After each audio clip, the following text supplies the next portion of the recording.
জোটের নামে কি তবে বড় প্রতারণার ফাঁদে পড়ল শরিকরা? প্রতিশ্রুতির ফুলঝুরি দিয়ে কাছে টানলেও ভোটের মাঝপথে এসে শরিকদের কার্যরত পথে বসিয়ে দিয়েছে জামায়াতে ইসলামী। অর্থ সংকট আর অসহযোগিতায় এখন চরম বিপাকে এনসিপি ও খিলাফত মজলিস। অভিযোগ উঠেছে, তহবিলের দোহাই দিয়ে জামায়াত এখন শরিকদের চিনতেই চাইছে না। আর্থিক সংকটে এখন কোণঠাসা এনসিপি।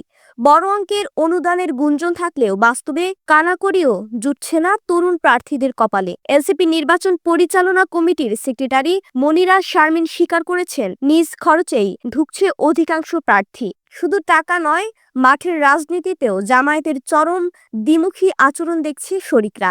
নরসিংদী ২ কিংবা চট্টগ্রাম ৮ ও ১২ এর মতো আসনে শরিকদের ছাড় দেওয়ার কথা থাকলেও তলে তলে সক্রিয় জামায়াতের প্রার্থীরা। এমনকি দলীয় প্রধান ডক্টর শফিকুর রহমান নিজের প্রার্থীদের জন্য জান প্রাণ দিলেও এনসিপি বা খিলাফত মজলিসের প্রার্থীদের মঞ্চে তার দেখা মিলছে না। ঢাকা ১১ থেকে ২০ কিংবা ঢাকা ৪ সবখানেই শরিকরা অবহেলিত। শরিকদের অভিযোগ, জামায়াত আমিরের এই অনুপস্থিতির কারণেই তাদের জনসভায় লোক সমাগম হচ্ছে না, যা স্পষ্টতই প্রতিশ্রুতির বরখেলাপ। শরিকদের মতে, ভোটের আগেই জামায়াতের এমন বিমাতা সুলভ আচরণ জোটের রাজনীতিতে বড় বিপর্যয় ডেকে আনছে।